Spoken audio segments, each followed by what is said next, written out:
My wife abandoned her own autistic son 10 years ago. She ran off with a younger lover and never looked back. I stayed and raised that boy as if he were my own flesh and blood. I spent sleepless nights. I spent every cent I had on therapy, special education, and above all, love. And do you know what happened? At 18, Lucas created an app valued at $46 million. $46 million. I still remember the day the investors called. Lucas looked at me with those bright eyes and said, "Dad, we did it." And it was exactly at that moment, when our life was finally about to change for the better, that she reappeared. Fernanda came back, but this time she didn't come with apologies. She came with a lawyer and a court summons. She wanted half of everything Lucas had achieved. Our lawyer reviewed the case and told me something that froze my blood. "Roberto, we could lose." I was devastated. 10 years, raising that boy. 10 years of sacrifice. And now she could simply show up and take everything. But Lucas surprised me. Once again, he put his hand on my shoulder and whispered, with a calm I had never seen in him, "Dad, let her talk. I have a plan. For you to understand how we got to this point, I need to go back 10 years. I met Fernanda at a complicated moment in my life. I had just gone through a divorce and was completely lost. She appeared like a ray of sunshine, beautiful, charismatic, and she had an 8-year-old son named Lucas. The boy was different from other children, but at the time I didn't yet understand why. Lucas didn't make eye contact when he spoke. He had very specific routines and became extremely nervous when something went off plan. Fernanda told me he was just shy, but I sensed there was something more. A month after our wedding, the diagnosis came. Lucas was autistic, and that was when everything began to fall apart. Fernanda didn't accept it well. She believed autism was something that could be cured with discipline. We argued constantly because I defended Lucas. "You're spoiling him too much," she would say. "He needs to learn to be normal." I tried to explain that it didn't work that way, that Lucas needed support and understanding, not pressure, but she didn't want to listen. As the months passed, Fernanda began to distance herself. She spent more and more time away from home. She said she needed to breathe, that caring for Lucas was too exhausting. I took on almost all the responsibility. I took him to therapy, helped with school, and spent hours trying to understand his world. And you know something? I fell in love with that boy.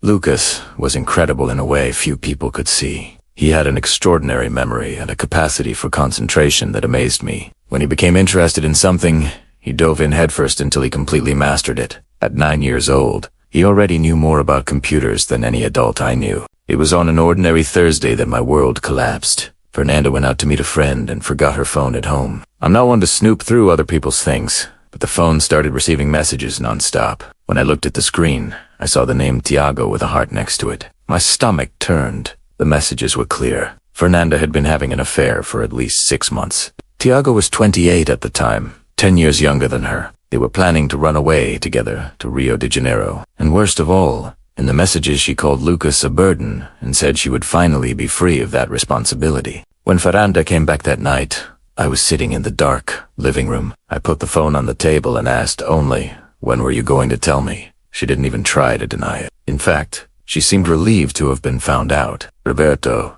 I can't take this life anymore. Lucas needs care that I can't give, and Tiago makes me feel alive again." I asked about Lucas. "What will happen to him?" Fernanda shrugged and said words I will never forget. "You take good care of him better than I ever did.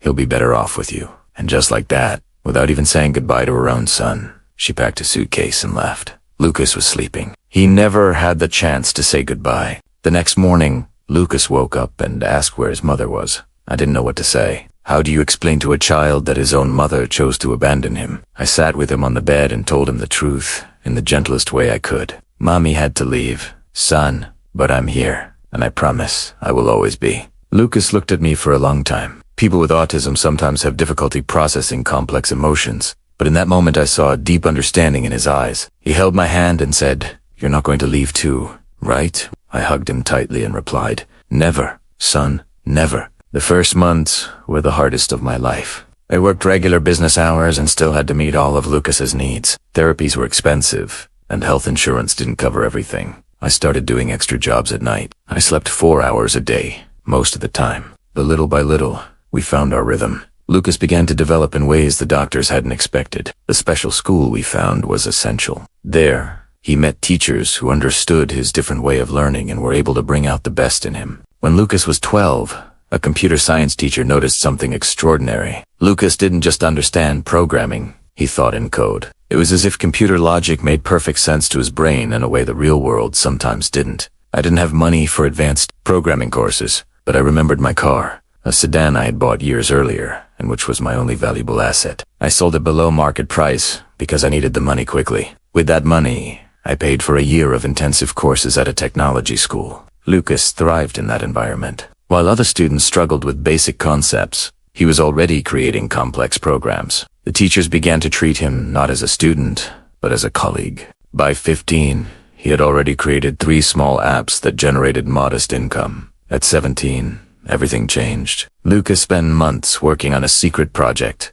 He barely left his room, completely immersed in lines of code. I brought him food and tried to get him to rest, but he was obsessed in a way that only people with his condition can be. The app he created solved a problem that millions of people face every day: personal financial organization. But unlike other apps on the market, Lucas has used artificial intelligence in an innovative way. It learned the user's spending patterns and made accurate predictions about their financial future. When Lucas finally showed me the finished project, I didn't understand half of the technical explanations, but I understood the look in his eyes. That was the work of his life. He published the app in an online store, and within 3 months, it had more than 1 million active users. Technology companies began calling. At first, the offers were modest: 100,000, 500,000, 1 million. Lucas rejected them all. "It's not ready yet," he said. "The app can be much bigger." And he was right. On the day Lucas turned 18, one of the largest technology companies in the world called. They wanted to buy the app and hire Lucas as a consultant.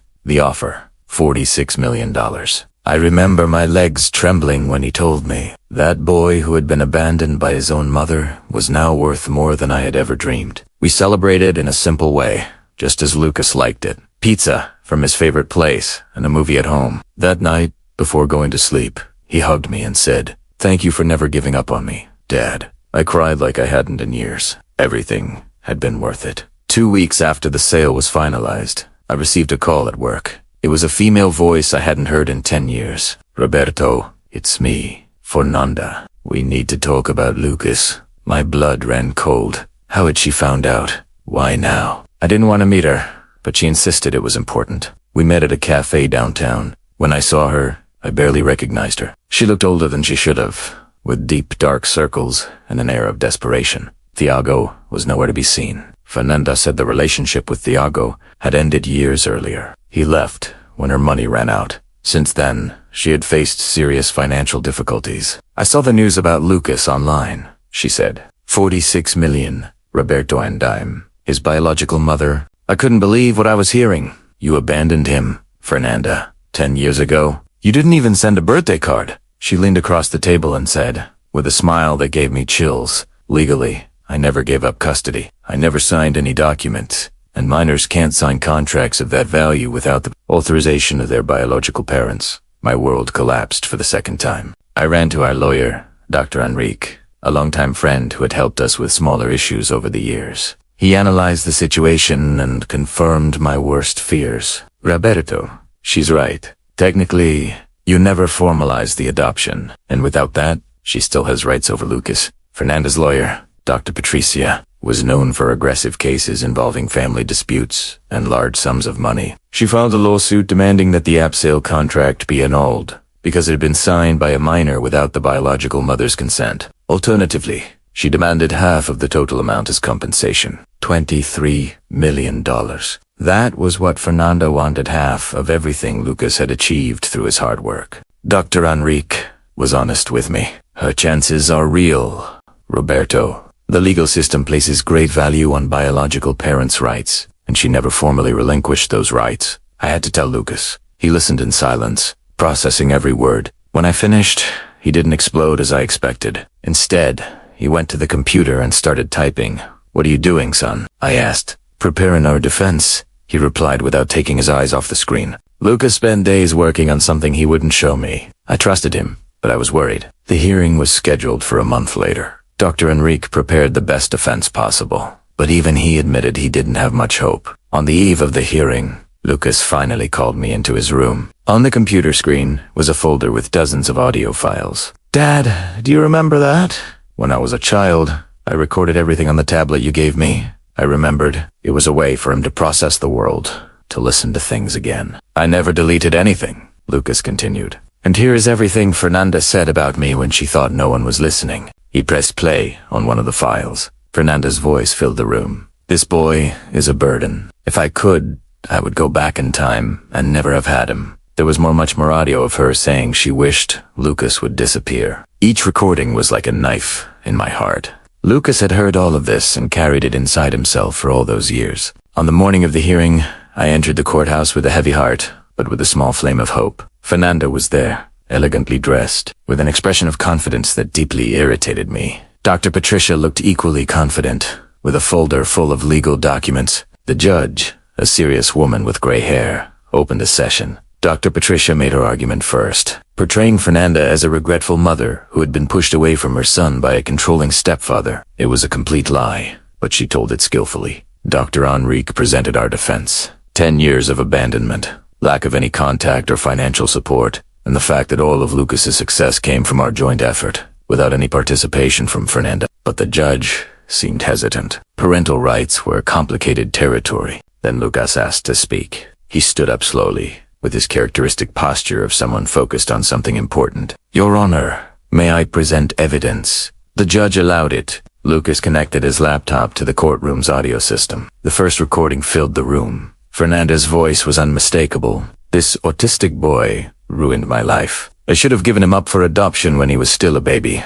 Fernanda's face lost all color. She turned to her lawyer in panic, but it was too late. Lucas played more recordings, one after another. Fernanda's cruel words echoed through the courtroom. With each audio clip, the judge's expression grew darker. Fernanda tried to interrupt, but the judge ordered silence. When Lucas finished, he looked directly at the woman who should have been his mother and said, I kept these recordings because I needed to understand why you hated me so much. I thought that maybe one day I would discover that I had done something wrong. But now I know that the problem was never me. The judge adjourned the session to deliberate. It didn't take long. She returned with a decision that left Fernanda in shock. Not only was the request entirely denied, but the judge declared that the recordings clearly demonstrated emotional abandonment. Fernanda lost any rights she might still have had over Lucas. More than that, the judge formally recognized my paternity over Lucas. After 10 years, I was finally legally his father. When the gavel struck confirming the decision, Lucas hugged me in the middle of the courtroom. Thank you for staying, he whispered.